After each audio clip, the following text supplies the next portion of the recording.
늦게 먹어도 되잖아요, 우리가. 네. 한국 그리스도인들이 되게 잘하는 게 있죠. 한국 그리스도인들이 잘하는 게 뭐냐하면 말씀을 열심히 읽고 기도를 열심히 하고 예배를 열심히 드리는 것을 굉장히 잘합니다. 그래서 우리 나눔교회에서는 성경통독 요즘에 하고 있는데 사실 지방회 때 성경통독 하신 분들 시상하거든요. 근데 이제는 막 오독해도 막 엄청 많아요. 성경통독 하시는 분들도 많고요. 저는 너무 힘들어하는 새벽기도도 열심히 하시고요. 또 우리 교회는 예배가 많이는 없지만 굉장히 많은 예배에 한국의 그리스도인들은 굉장히 적극적으로 참여하십니다. 물론 이것도 시대가 지나가고 또 코로나가 지나면서 사실 이런 전 좋은 전통이라고 생각하거든요. 말씀을 열심히 읽고 기도를 열심히 하고 예배를 열심히 드리는 것. 근데 이런 부분들도 조금 무너져가는 것 같아서 안타까운 마음도 있습니다. 그런데 반면에 이런 것들 한국 교인들이 굉장히 잘하는데 한국의 그리스도인들이 생각보다 잘하지 못하는 것이 있습니다. 그것은 뭐냐면 말씀을 열심히 읽고 기도를 열심히 하고 예배를 열심히 드리는데 우리가 일상생활에서 그리스도인으로 어떻게 살아가야 하는지에 대해서는 우리는 그렇게 많은 고민을 하지 않습니다. 그래서 말씀을 열심히 읽고 기도도 열심히 하고 예배도 열심히 드리는데 문제는 하나님을 믿지 않는 사람들, 말씀도 안 읽고 기도도 안 하고 예배도 안 드리는 사람들과 우리들의 삶이 그렇게 다르지가 않다는 거예요. 아이들을 교육시키는 방법도 보면 비슷하고요. 자본주의 사회에서 무언가 투자를 하고 돈을 불리는 방식도 비슷하고요. 직장에서 생활하는 것도 그렇게 별반 다르지 않습니다. 그러니까 우리가 잘하지 못하는 부분은 뭐냐면 말씀과 기도와 예배를 통해서 만났던 그 하나님과 그분의 이야기로 우리들의 삶의 문제들을 잘 해석하지 못했고 또 어떻게 살아야 할지에 대해서 고민하지 않았다는 거죠. 진짜 문제는 뭐냐면 그렇게 고민조차 우리가 많이 하지 않았다는 것입니다. 그렇다 보니까 하나님을 알지 못하는 사람들과 별반 다르지 않은데 주일에 교회만 나가는 사람들이 그리스도인들이 되어버린 것처럼 말씀도 열심히 읽고 기도도 열심히 하고 예배도 열심히 드립니다. 여전히. 그런데 우리들의 삶은 그것을 하지 않는 사람들과 그렇게 다르지 않은 삶을 우리가 살아가고 있다는 거죠. 말씀을 근거로 우리가 살아간다면 우리의 말씀을 근거로 한 원칙이 우리의 삶의 원칙들이 있어야 되는데 우리가 그런 원칙들을 특별히 많이 가지고 있지 않다는 거예요. 안타까운 것은 우리의 원칙이라는 것이 있는데 그 원칙이 뭐냐 하면 주일 예배 빠지지 않는 것, 뭐 이런 게 원칙이에요. 아이를 잘 키우는 것, 경제 생활을 잘 하는 것, 결혼을 하는 것, 뭐 이런 것들의 원칙이 주일 예배에 빠지지 않는 것.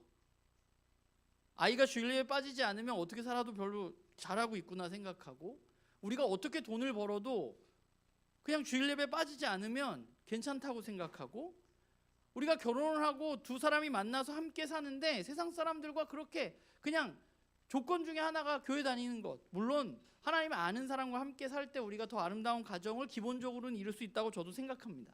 그런데 그냥 어떤 특별한 원칙이 없이 우리에게 가지고 있는 원칙 중에 하나가 주일 예배에 빠지지 않는 것?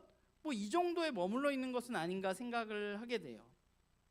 그러니까 교육, 경제생활, 가정생활, 결혼, 직장 문제 이 모든 것들에 있어서 우리가 그리스도인으로서 어떻게 하나님의 말씀을 따라서 살아가야 하는가에 대해서 저와 여러분은 그 누구보다도 치열하게 고민해야만 하는 사람들입니다.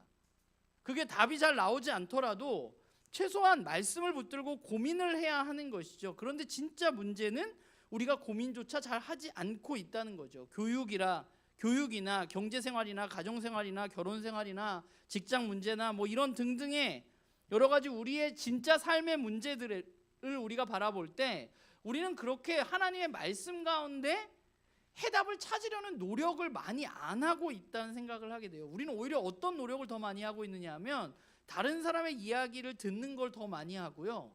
유튜브 영상에 나오는 어떤 전문가의 이야기가 더 맞다고 생각합니다. 하나님의 말씀을 우리가 읽는다고 하는 사람들이지만 그게 우리의 현실인 거죠. 초대교인들은 어땠을까? 그 사람들도 우리와 비슷한 고민을 하면서 살았을 것으로 보입니다.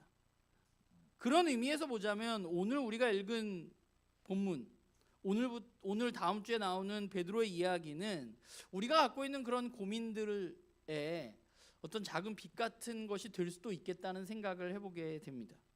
우리가 지금까지 나눈 베드로전서의 내용을 좀 한번 짧게 생각해 보면, 베드로는 1장 1절부터 우리가 지난주에 나눴던 2장 10절까지 무슨 얘기를 했냐 하면, 우리가 예수 그리스도를 통해서 구원받았다는 사실, 거듭나게 되었다는 사실과 그 거듭난 사람들에게 주어지는 놀라운 축복에 대해서 나누었고, 또한 우리가 지난주에는 우리의 변화된 어떤 영광스러운 정체성, 우리는 거룩한 나라, 제사장 나라, 하나님의 소유된 백성, 이런 거룩한 존재로서 우리가 살아가고 있다는 것, 우리에게 그런 것들이, 놀라운 일들이 맡겨졌다는 것에 대해서 베드로는 지금까지 이야기했습니다. 그럼 오늘부터 2장 11절부터 베드로는 몇 가지 구체적인 상황 속에서 그리스도인으로 우리가 어떻게 살아야 하는지에 대해서 조금은 구체적으로 권면하고 있어요. 이런 이야기가, 베드로가 이런 이야기를 한 이유는 무엇인가 하면, 그것은 바로 우리가 하나님의 자녀이면서 또한 나그네이기 때문에 그렇습니다. 오늘 11절은 비슷한 말을 2번 연속해서 반복합니다. 거류민과 나그네라고 말해요. 사실 이 말은 임시 거주자, 임시 체류자, 이 정도로 구분할 수 있는 것인데 사실 구분하기가 그렇게 쉽지가 않아요. 그러니까 이 말의 뜻은 결국은 우리가 이 땅의 본향이 아니라 임시로 여기에 머무르고 있는 사람들이라는 사실을 다시 한번 우리에게 상기시키는 것입니다. 그런데 또 하나, 우리가 여기에 머물러 있다는 사실을 우리가 알아야 한다는 거예요. 베드로는 오늘 11절 뭐라고 시작하죠? 사랑하는 자들아 라고 부르면서 시작합니다. 우리가 그리스도 안에서는 한 형제가 자매가 된 그런 영광스러운, 우리 하나님의 가족이 된 사랑하는 사람들입니다. 그런 영광스러운 존재들인데, 거듭남을 통해서 하나님의 놀라운 축복을 받은 사람들인데, 그런 우리가, 그 사랑하는 자들이 어떤 사람들이냐? 거류민이면서 나그네들이라는 거예요. 그림표가 다음에 하나 있죠. 우리가 너무 많이 보는 그림표, 꿈에도 나오는 그림표. 이 표가 이야기하는 것이 베드로가 말하고 있는 택함받은 영광스러운 존재이지만 나그네로 살아가는 우리들의 삶과 마찬가지라고 생각해요. 예수 그리스도를 통해서 이 땅 가운데 하나님 나라가 시작되었고, 우리는 예수 그리스도를 통해서 하나님 나라의 백성이 되었습니다. 오는 세상의 생명으로 살아가게 되었습니다. 그러나 이것이 아직 완성되지 않았고, 주님이 다시 오실 때 하나님 나라가 완성될 것이고, 그때에 우리는 베드로가 1장에서 말했던 산소망과 썩지 않고 쇠하지 않고 더럽지 않은 유산을 상속받을 것이라고 말합니다. 그러니까 베드로가 말하는 거류민과 나그네들은 결국 이 표에서 말하는 이미와 아직의 저 하얀색 부분 가운데 중간길을 살아가고 있는 우리들의 정체성이에요. 하나님 나라의 백성으로 살아가지만 그러나 여전히 이 땅 가운데 머물러 있는 우리들의 삶을 이야기하는 정체성이 바로 나그네입니다. 그런데 베드로 전서를 우리가 잘 살펴보면, 우리는 베드로가 좀 약간 무식한 것처럼 생각하지만 베드로 전서를 잘 읽어보면 놀랍게 베드로는 구약의 성경을 굉장히 많이 인용하는 것을 보게 돼요. 우리가 지난주에 2장 9절 말씀, 우리는 왕같은 제사장, 거룩한 백성, 이것도 어디서 인용한 거예요? 출애굽기 19장에서 인용한 거잖아요. 그런데 오늘 11절에 나오는 거류민과 나그네라는 말도 베드로가 처음 쓴 게 아닙니다. 이 말은 원래 성경에 나오는 말이에요. 어디에 나오냐 하면 창세기 23장 4절을 보면 아브라함이 이렇게 말하거든요. 헷 족속에게, 나는 당신들 중에 나그네요 거류하는 자이니 당신들 중에서 내가 매장할 소유지를 주어 내가 나의 죽은 자를 내 앞에 내어다가 장사하게 해주고, 장사할 땅을 살려고 하면서 헷 족속에게 아브라함이 이야기하는 거예요. 그런데 아브라함은 자기 정체성을 뭐라고 말해요? 나는 나그네요 거류하는 자입니다 라고 말합니다. 그게 사실 오늘은 뭐라고 말했어요? 거류민과 나그네잖아요. 근데 사실 이게 번역의 문제가 있어요. 여기 창세기 23장 4절에 나오는 나그네가 베드로전서 오늘 2장 11절에는 뭐로 번역이 됐냐 하면 거류민, 그리고 거류하는 자는 뭘로 번역이 됐냐 하면 나그네라고 번역이 됐어요. 그러니까 결국 무슨 말이냐 하면 똑같은 말이야. 그냥 아브라함이 이 한 얘기를 베드로는 그냥 갖다 쓴 거예요. 근데 우리나라 번역에 그냥 나그네와 거류하는 자가 거류민과 나그네로 바뀐 것뿐이야. 순서까지 똑같이 베드로는 이 이야기를 가져다가 쓰고 있는 것이죠. 이것뿐만 아니라 시편 39편 12절에 보면 이런 이야기도 나옵니다. 여호와여 나의 기도를 들으시고 나의 부르짖음에 귀를 기울이소서. 내가 눈물을 흘릴 때에 잠잠하지 마옵소서. 나는 주와 함께 있는 나그네이며 나의 모든 조상들처럼 떠도나이다. 여기서 떠돈다는 말도 동사형으로 쓰인 나그네의 의미입니다. 그러니까 나그네, 거류민은 원래부터 하나님으로부터 부름받은 사람들, 하나님의 백성의 정체성이었던 거예요. 하나님의 백성은 이 땅에 영원히 머무를 사람이 아니라 이 땅을 지나가는 잠시 머물러 있는 사람들이라는 것을 알아야 하는 것입니다. 그게 우리들이에요. 이 땅이 우리가 영원히 살 곳이 아니라는 것을 우리는 아는 겁니다. 우리가 나그네라는 사실. 그런데 이렇게 나그네로서의 정체성을 가지고 우리가 살아갈 때 이 땅에서의 삶에 문제가 나타나게 되는데, 그 문제는 뭐냐 하면 이 땅에서 어떻게 살아가는 것이 영광스러운 택함받은 존재로서 하나님의 백성으로서 살아가는 것인가 하는 문제를 우리는 직면하게 된다는 것입니다. 이것은 베드로의 편지를 받고 있는 교회들도 마찬가지고요. 오늘 저와 여러분들 그리고 모든 하나님의 백성으로 부름받은 나그네의 삶을 살아가는 모든 사람들이 가지고 있는 문제이며 고민입니다. 오늘 이 땅에서 우리는 그러면 어떻게 나그네를, 하나님 나라의 백성으로서의 삶을 살아갈 것인가? 베드로는 이 질문에 대해서, 이 문제에 대해서 무엇이라고 대답해 주고 있느냐 하면 오늘 읽은 말씀 11절 12절이 이 질문에 대한 베드로의 답이라고 할 수 있습니다. 첫 번째는 뭐냐 하면 우리의 내면의 문제에 대해서 베드로는 원칙을 우리가 가져야 된다고 말하고 있어요. 11절에 보면 영혼을 거슬러 싸우는 육체의 정욕을 제어하라 라고 말합니다. 여기서 거슬러 싸운다는 것은 전쟁이 일어나고 있다는 것이거든요. 그러니까 베드로는 지금 뭐라고 말하고 있느냐 하면 저와 여러분의 내면에서, 우리 안에서 전쟁이 일어나고 있다고 말하는 거예요. 그런데 그 전쟁이 어떤 전쟁이냐? 영혼과 육체의 정욕과 우리의 내면에서 싸우고 있다고 말하는 거죠. 그 베드로전서를 보면 영혼이라는 말을 베드로가 굉장히 많이 사용하고 있는데, 베드로가 말하고 있는 영혼은 구원을 받아가고 있는 우리의 전 존재를 이야기하는 말입니다. 그러니까 이런 거예요. 영혼을 거슬러 싸우는 육체의 정욕을 제어하라는 말은 우리 안에서 이 예수 그리스도를 우리가 받아들여서 정결하게 구원의 삶을 살아가려고 하는 내가 있고요. 그러니까 예수 그리스도를 만나서 변화된 내가 있고, 그리고 예수 그리스도를 만나기 전에 나, 즉 육체의 정욕을 따라서 살아갔던 내가 우리 안에서 싸우고 있다는 거예요. 그러니까 나는 구원받은 사람답게 살아가려고 하는데 그것을 거스르는 육체의 욕망이 내 안에 여전히 머물러 있다는 거예요. 그게 전쟁을 일으키고 있고 싸우고 있다는 거예요. 그러면 우리는 그 싸움에서 어떻게 해야 되느냐? 베드로는 뭐라고 말해요? 제어하라라고 말해요. 근데 여기서 제어한다는 말은 멀리한다는 의미로 보면 될 것 같아요. 그러니까 어떤 상황이나 문제를 만나면 우리는, 저와 여러분은 우리의 눈으로 보는 것, 그리고 나의 경험, 그리고 내가 가지고 있는 지식으로 어떤 상황과 문제를 판단합니다. 그리고 그것을 생각하고 그것을 나름대로 나 스스로의 결론을 내립니다. 그런데 베드로는 뭐라고 말하고 있느냐 하면 그런 싸움에서 그거 너무 묵상하지 말고 멀리 하라는 거예요. 우리 안에 있는 내면의 어떤 육체적인 욕망들을. 육체적인 욕망이라는 것은 결국 무엇인가 하면 여러 가지가 있겠지만 가장 중심되는 것은 뭐냐면 나 자신에게 집중하는 욕망입니다. 자기 중심성, 나만 맞다고 생각하는 것, 내 생각과 행동이 더 옳다고 여기는 마음, 이 모든 것들을 베드로는 멀리하라고 말하고 있는 거예요. 그게 베드로가 주는 원칙입니다.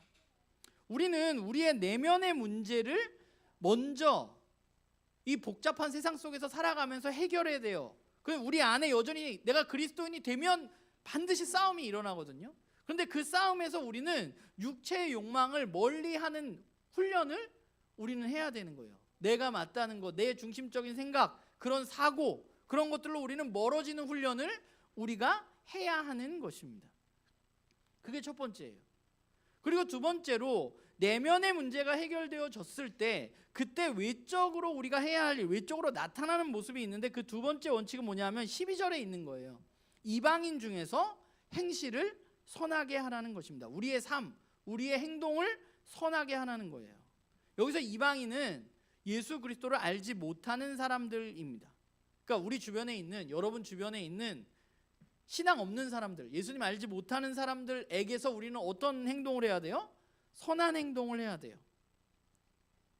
그런데 참 희한한 것은 12절을 여러분이 잘 살펴보면, 여러분 묵상하고 오셨죠? 12절을 읽으면서 좀 이상하다는 생각을 안 했어요? 선한 행동을 했어요. 그런데 사람들은 뭐라고 평가를 했나요? 악행한다고 평가했어요. 이건 왜 그럴까요? 우리는 나름대로 선하게 행동했어요. 그런데 신앙이 없는 사람들 우리는 악하다고 비방을 해요. 왜 이런 일이 발생했을까? 이 말은 결국 베드로가 말하고 있는 선행이라는 것이 그냥 일반적으로 세상이 말하는 착하게 사는 삶은 분명히 아니라는 거예요. 착하게 살았다면 사람들이 악행한다고 이야기하지 않았겠죠. 그런데 선행을 하면 악하다고 사람들이 비방한다는 거예요. 사실 베드로전서가 쓰여질 때까지만 하더라도 로마 사회는 교회를 본격적으로 핍박하지는 않았습니다. 로마의 핍박은 훨씬 후의 일이에요. 그러니까 이때는 로마가 교회 다니는 예수님을 믿는다 그래서 그렇게 핍박하던 시대가 아니에요. 그러면 왜 사람들은 그리스도인들이 악행을 한다고, 악하다고 비방했을까?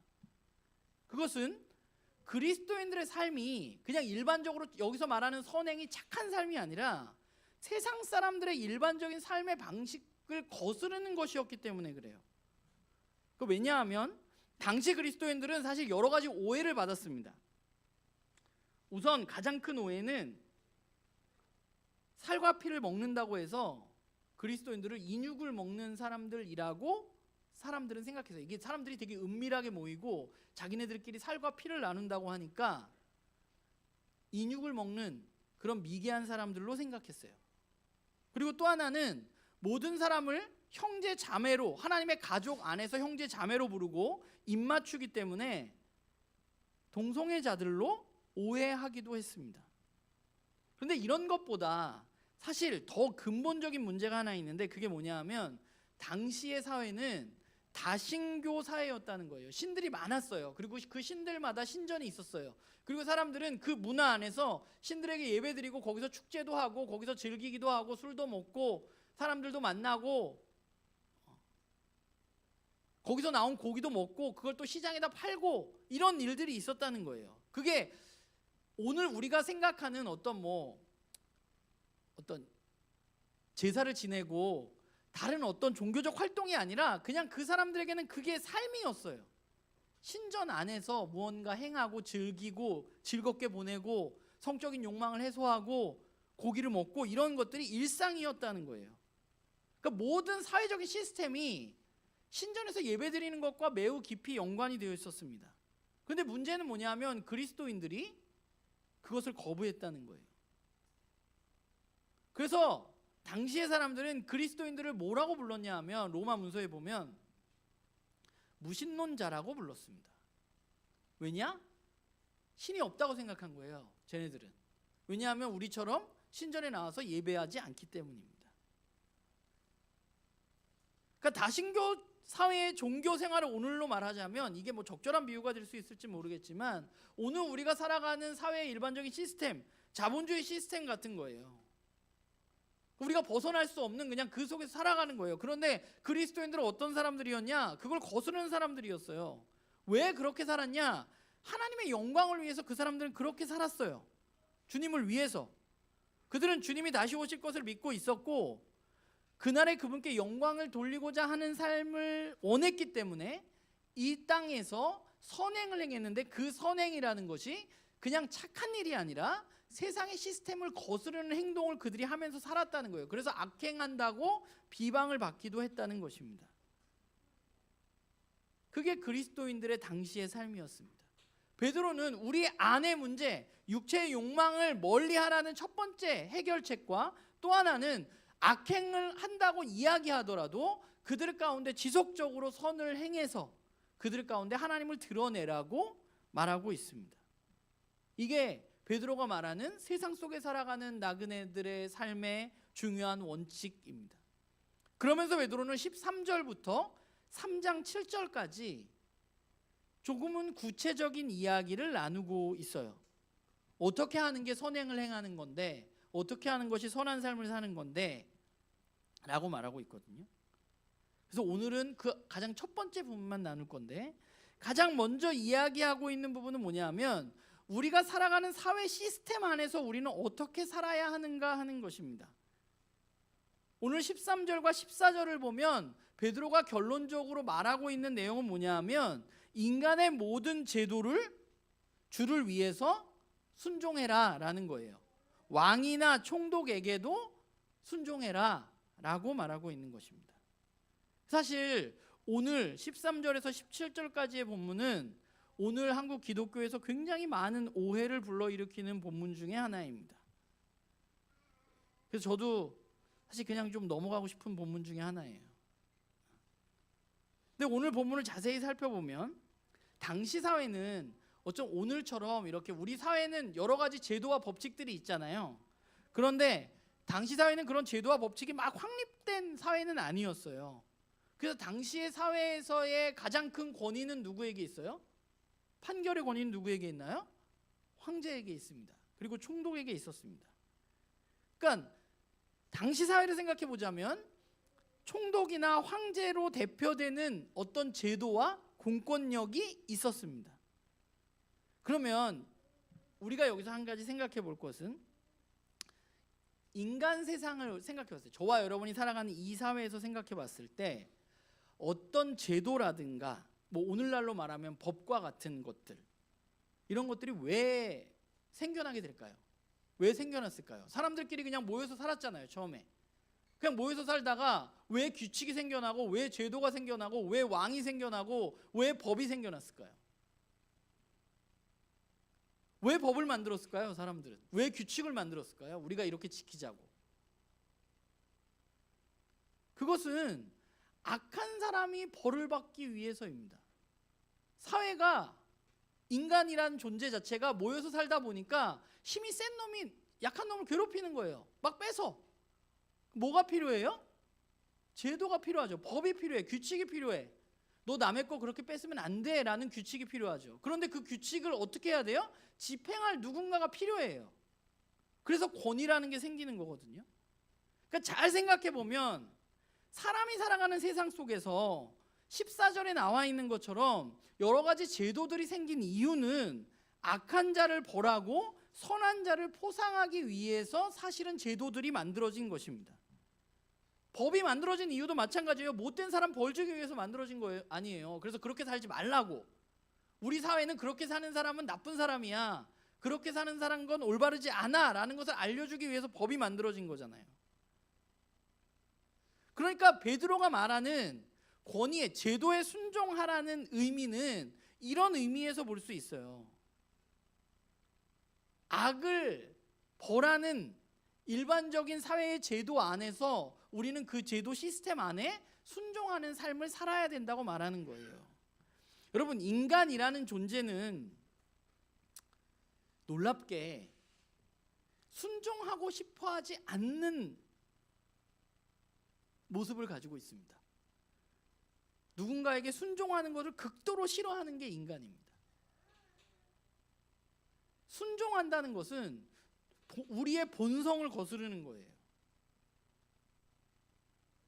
나는 이렇게 하고 싶은데 법이 있기 때문에 거기에 순종하는 거거든요. 그러니까 인간이라는 건 순종을 그렇게 좋아하지 않아요. 원래는 내 마음대로 하고 싶지. 그런데 이런 제도들을 통해서 우리는 최소한의 것들을 마련해 놓고 선을 행하기 위해서 노력을 하고 있는 것이죠.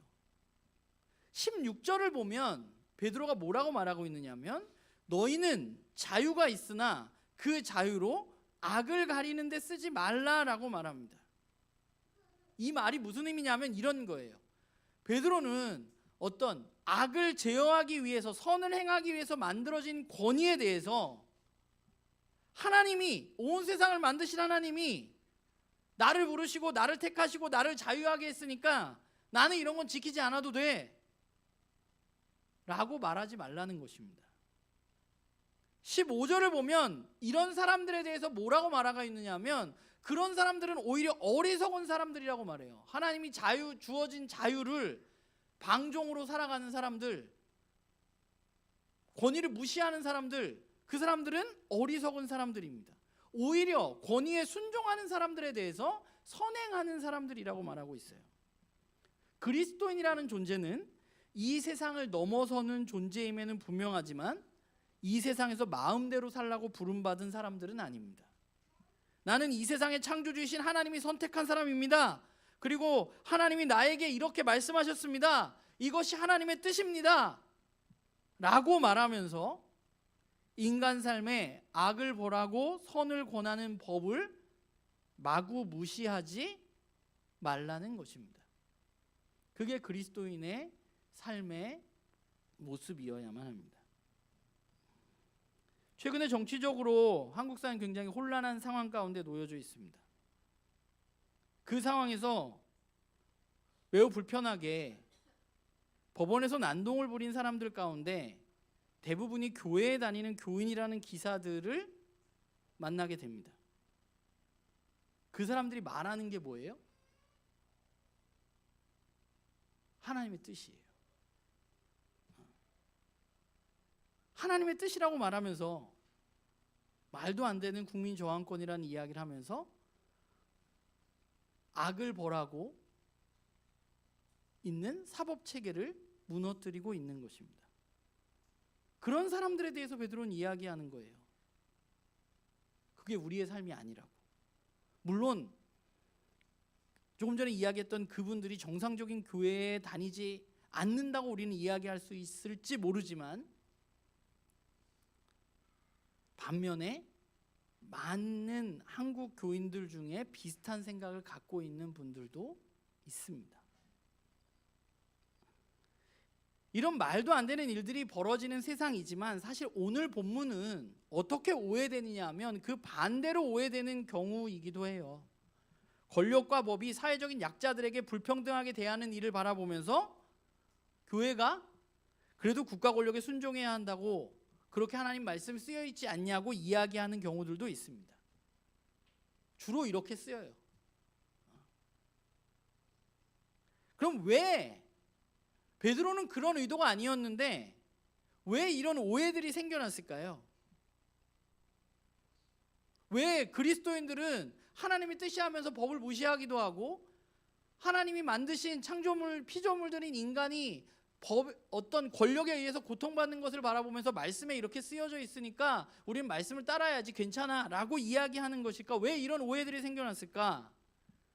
그 오해가 생겨난 이유는 두 가지 원칙 중에 첫 번째 원칙이 해결되어지지 않았기 때문입니다.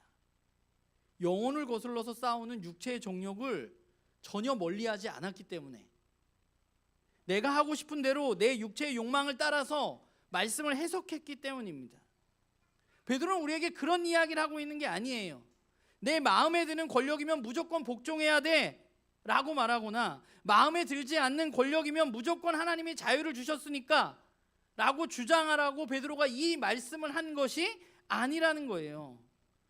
그렇게 해석하는 사람들은 그냥 육체의 욕망을 따라서 육체의 욕망을 제어하지 못하고 멀리하지 못하고 말씀을 이용해서 자기의 육체의 욕망을 채우는 사람들이란 사실을 우리는 기억해야만 합니다. 나그네들에게는요 언제나 최종 권위가 있습니다. 최종 권위는 바뀌지 않아요. 저와 여러분의 모든 삶의 최종 권위는 어디에 있어요? 하나님께 있습니다. 우리는 세상이 왕이 아니라 세상 권력이 아니라 다른 사람들의 평가가 아니라 우리의 행위대로 우리를 심판하실 하나님을 두려워하고 그분을 최고 권위에 둔 사람들입니다. 우리의 권위는 오직 하나님이 최고입니다. 그런데 이 사실을 인정하지 않는 그리스도인이 있을까요? 제가 봤을 때는 없습니다. 다 물어보세요. 가서 당신의 삶의 최종 권위는 어디에 있습니까? 하나님께 있다고 얘기하지. 아까 잠깐 얘기했지만 사실 오늘 설교가 저에게는 너무 불편하고 너무 어려웠던 이유는 우리가 세상의 제동 가운데 과연 언제는 저항해야 되고 언제는 순종해야 할까에 대한 고민이 여전히 제 안에 있기 때문입니다. 하나님을 최고의 권위로 삼고 선을 행하는 삶을 살아야 하는 것을 우리 모두는 알고 있는데 안타깝게 우리는 여전히 정치 이야기를 교회에서 하면 교회가 갈라지니까 정치 이야기는 교회에서 절대 하지 말아야 한다고 이야기하는 게 우리들의 현실이기 때문에 그래요. 우리의 삶에 하나님이 최고 권위라는 사실을 인정하지 않는 분은 없지만 여전히 다른 정치적인 견해를 가지고 있고 다른 교육관을 가지고 있고 다른 경제적인 신념을 가지고 있는 분들이 우리 안에 함께 하기 때문에 문제가 되는 거예요. 그래서 고민이 되는 거예요. 그래서 저는 오늘 말씀 준비하면서 그냥 11, 12절에서 얼추 끝내고 그냥 마무리할까? 그런 생각이 제 안에 욕망이 있었습니다. 왜냐하면 저도 조심스러운 부분이기 때문에 그래요. 그러나 말씀이 이야기하는 기준은 너무나 분명합니다. 우리는 언제 저항할 수 있느냐? 선이 아니라 악을 권할 때 우리는 저항할 수 있습니다. 모든 사람들이 존중받는 일이 아닐 때 저항할 수도 있습니다. 그리고 우리가 교회 공동체로 모여서 형제 자매를 사랑하는 일을 누군가 막을 때, 그렇게 하지 못하게 할 때 우리는 거기에 저항할 수도 있습니다. 그리고 가장 근본적으로는 하나님을 예배하고 하나님을 섬기는 일을 방해할 때 우리는 거기에 저항할 수 있습니다. 그러나 이것도 쉬운 건 아니에요. 우리의 모두에게는 선과 악의 기준이 다를 수 있기 때문이에요. 그래서 어려운 거예요. 우리가 살아가는 세상이 정말로 저는 1 더하기 1은 뭔가요? 2입니다. 우리가 살아가는 세상이 이렇게 1 더하기 1은 2와 같이 정답이 딱 떨어지는 세상이면 너무 좋겠는데 우리가 살아가는 세상은 훨씬 더 복잡하고 훨씬 더 우리가 모르는 내용이 많습니다. 세상은 언제나 무엇을 위해서 움직이느냐 하면 자신의 이익을 위해서 움직이기 때문에 그래요. 저와 여러분들이 보는 TV에서 나오는 내용들, 여러분들이 또는 유튜브에서 보는 내용들, 여러분들이 누군가한테 듣는 이야기, 뭐가 진짜인지 우리는 그 진실을 사실은 제가 봤을 때 알 수 없습니다. 정확하게 이게 내 말이 진짜야라고 겪어보지 않은 이상, 그 당사자가 아는 이상 우리는 알 수 없습니다. 그냥 그 사람들이 얘기하는 걸 내가 맞다고 생각하는 것뿐이지. 그렇기 때문에 어쩌면 우리 안에 있는 가장 근본적인 육체적인 욕망은 내 생각은 무조건 맞아, 내가 알고 있는 게 전부야 라는 것이 아닐까라는 생각을 해봤어요. 저도 그렇고 여러분들도 그렇고 우리 모두가 보았던 글들, 보았던 영상들, 누군가의 이야기, 진실이 아닐 수 있습니다. 우리가 집중해야 할 것은 다른 사람들의 이야기가 아니라 하나님의 말씀입니다.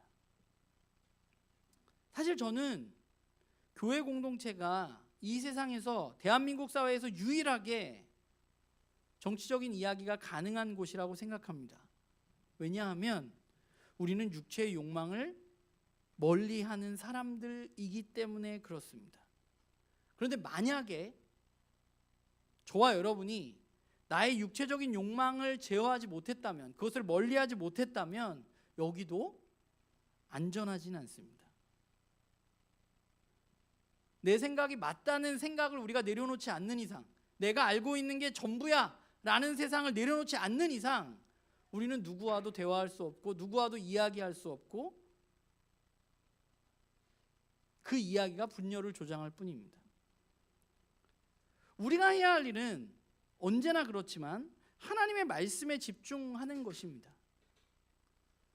그래서 말씀을 중심으로 우리는 이야기하고 또 연구하고 논의하고 그리고 무엇보다 기도해야만 합니다. 우리가 살아가는 세상은 생각보다 너무 복잡해요. 그리고 너무 이 베드로가 편지를 쓸 때보다 너무 많은 일들이 일어나고 있고 너무 많은 정보가 우리에게 있습니다.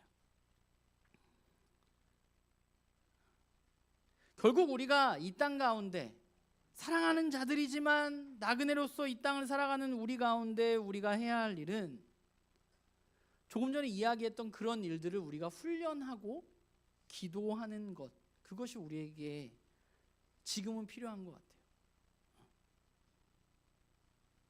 우리 애가 내 안에 있는 육체적인 욕망을 멀리하지 못한다면 우리는 우리 안에서 이 복잡한 사회 속에서 나그네로서의 올바른 삶을 살아갈 수 없을지 모릅니다. 2000년 전에 쓴 이 편지가 오늘 우리들의 실생활과 조금 동떨어져 있는 부분들도 있지만 우리들에게 의미가 있는 것은 그들도 세상 속에서 살았고 우리도 그 세상 속에서 살아가고 있기 때문입니다. 저는 우리 안에 우리의 내적인 부분들, 육체의 욕망들이 멀리 되어지는 일들이 우리 안에서 일어나서 우리가 더 많이 논의하고 더 많이 이야기해서 우리가 걸어가야 할 길을 우리 스스로 찾아내야 한다고 생각해요. 제가 여기서 뭐 이렇게 살읍시다, 이건 이렇습니다, 저조차도 그렇게 이야기하는 게 쉽지 않아요. 그래서 제가 이야기할 수 있는 것은 말씀의 근거에서 여러분들에게 이야기할 수 있는 것은 우리의 육체적인 욕망을 제어하고 모든 사람들 앞에서 선을, 하나님의 뜻을 행하는 것입니다. 그러기 위해서 우리 모두에게는 훈련이 필요하고 또한 기도가 필요합니다. 그 말씀도 읽지 않으면서 이렇게 정치적인 얘기들은 말씀에 이렇게 막 핏대 세우면서 얘기했으면 좋겠어요. 근데 그런 일은 잘 일어나지 않아, 교회에서. 왜 정치 얘기만 하면 그렇게 핏대를 세우는지 모르겠어. 우리 안에 훈련이 필요해요. 하나님 말씀을 더 깊이 깨달아가는 일들이 우리 안에 여전히 필요해요. 그리고 우리 안에 기도도 필요해요. 그러니까 기도하고 아무것도 하지 말라는 얘기가 아니라 우리 기도를 통해서 우리가 더 성숙하고 더 자라가야만 돼요. 그래야 우리는 이야기할 수 있고 더 좋은 삶의 방향을 발견할 수 있을 것입니다. 바라기는 우리 나눔교회 식구들 모두가 오늘 베드로가 말한 대로 이 복잡한 세상 가운데 나그네로 살아가는 우리들이 이 세상 가운데 정말 하나님의 말씀을 중심으로 우리의 욕망, 우리 안에서 내면 안에서 일어나고 있는 그 육체의 욕망을 멀리하고 또 이 세상 가운데 하나님 원하시는 뜻을, 선한 삶을, 세상을 거스르는 일을 우리가 찾아가면서 그게 과연 무엇일까 찾아가면서 그런 삶을 우리가 함께 논의하고 함께 이야기하고 함께 성숙해가는 그런 우리 나눔교회 식구들이 되어지기를 주님의 이름으로 부탁을 드립니다. 기도하겠습니다.